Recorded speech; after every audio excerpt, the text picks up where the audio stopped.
How often have you walked into a coffee shop or restaurant lately to be confronted with ads looking for staff or signs saying, be patient as we're understaffed? If you're like me, it's just about everywhere, every day. And nowhere is this more prevalent than in regional tourism areas that are suffering severe staff shortages. Now, you may be asking, how can this be the case? Because the federal government has opened the floodgates to migrants to the tune of over 500,000 extra temporary visa holders and nearly 300,000 permanent skilled migrants in recent times. But this reveals the real problem. It's not a shortage of people to do the work, but a chronic shortage of housing to accommodate them that's actually creating the issue. So to deep dive into this growing problem and to discuss a great potential solution, we're joined by Ludwina Dordovic, the founder of the Room Exchange. So welcome back to Realty Talk, Ludwina. Thank you, Bushy, for having me. Awesome. Now, as I've already mentioned, Australia's regional tourism areas seem to be taking a hard hit right now with staff shortages due to the lack of accessible housing. So can you unpack this a bit further and tell us what's really going on?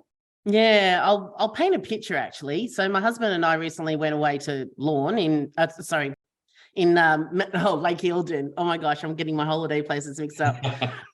It's a couple of hours away. And on the drive back on the Sunday, we could not literally get a coffee anywhere, not in Lake Eildon and not in Yea, not in any of the places on the way back. And it really just dawned on me how much of an issue this is becoming, not just even in the coastal areas, but in the regional towns that are kind of like inland as well.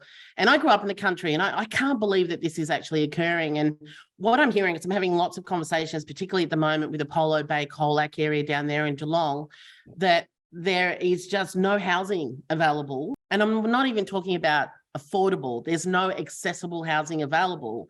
And the reason that that's happening is because there's, we've got a lot more holiday houses down there. We've got, we're not sort of building new housing. So what's happening as a result of that, the hospitality, but not just hospitality, but also service industry. So think childcare, nurses, anybody that's actually making this town run to the pleasure of tourists, by the way, they're not actually able to sustain these workers. So there's a huge problem, and we've got to do something about it really quickly. Otherwise, these regional towns are going to lose what it is that they're actually known for. Absolutely. It's a very good call. So given your experience there, what are some of these areas doing to solve the problem currently? Well, I learned recently that Lorne started this program called Adopt a Worker, and I just have to take my hat off to them because I think it's a great initiative. They on their local Love Lorne website, I think they put a page up saying, adopt a worker. If you have a spare room, please consider opening it up. So we've got somewhere to house a worker.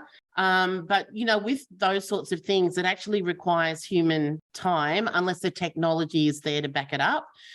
Port Douglas, I think, sort of ran off the back of something like that. I know that there have been regions where the council has sent out letters to all of the households that are sitting empty because, we have millions of empty homes sitting around this country, and a lot of them are in these tourist areas as well. So the councils have almost begged, could you please open up these homes so that we can put our staff in to rent.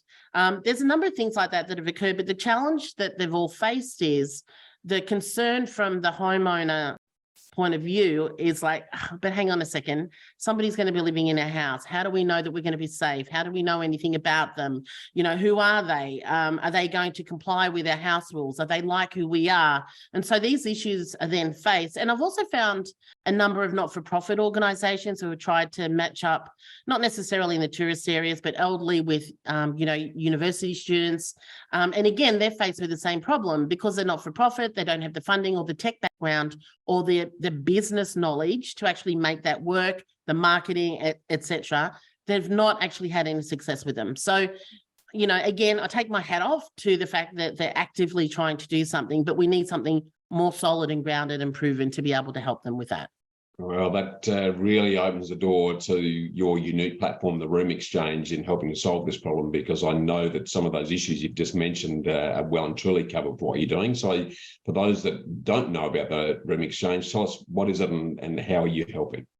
Well, I founded the Room Exchange 5 years ago, I'm the CEO and the founder. It's Australia's first verified house sharing platform. Essentially what that means is that every one of our users, whether you're a homeowner, we call them households that have got a room to rent, or a housemate who's looking for a room to rent, both parties have to have a digital ID by Australia Post. It's integrated within our technology. What that means is the information you put in your profile has to match your ID. If it doesn't, you don't get verified.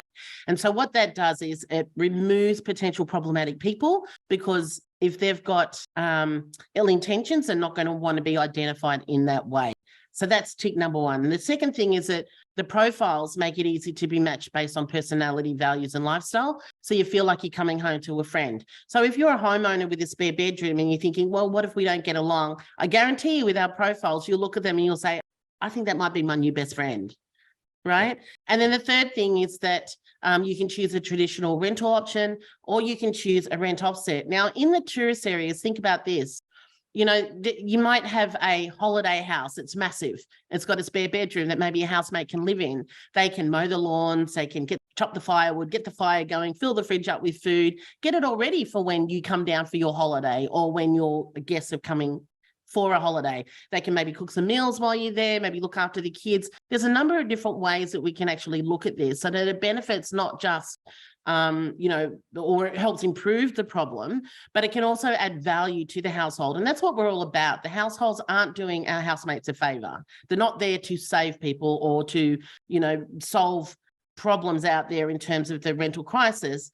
We want the homeowners to know that they're going to receive equal value that the housemates are going to receive as well. So that's how our model actually works. And what that will do is provide an instant solution to this issue. So we're currently in conversations with various different coastal regions leading up to Christmas and the summer holiday, and talking to them about how we can actually support them.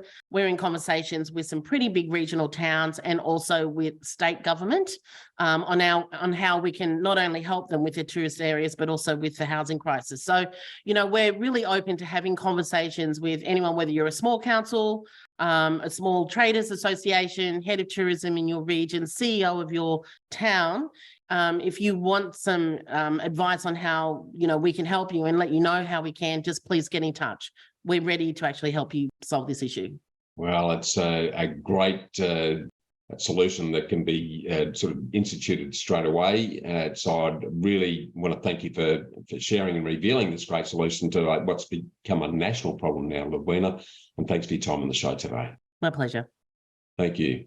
Well, as you've just heard, the Room Exchange's great housing solution is not just confined to regional tourism areas, but is just as applicable across the board to address the growing national rental crisis, with rental vacancies never been this low before, at a time when we've got over 13 million unused bedrooms right across the country. So if you've got a spare bedroom and you'd like to make a real difference to someone's life as well as your own, or perhaps you know someone who's really struggling to find a place to live, jump on Ludwina's The Room Exchange now at theroomexchange.com. That's the room and then exchange, starting with an X and without the E, theroomexchange.com. Stay with us for more on your Property Hub's trusted voice for all things property here on Realty Talk.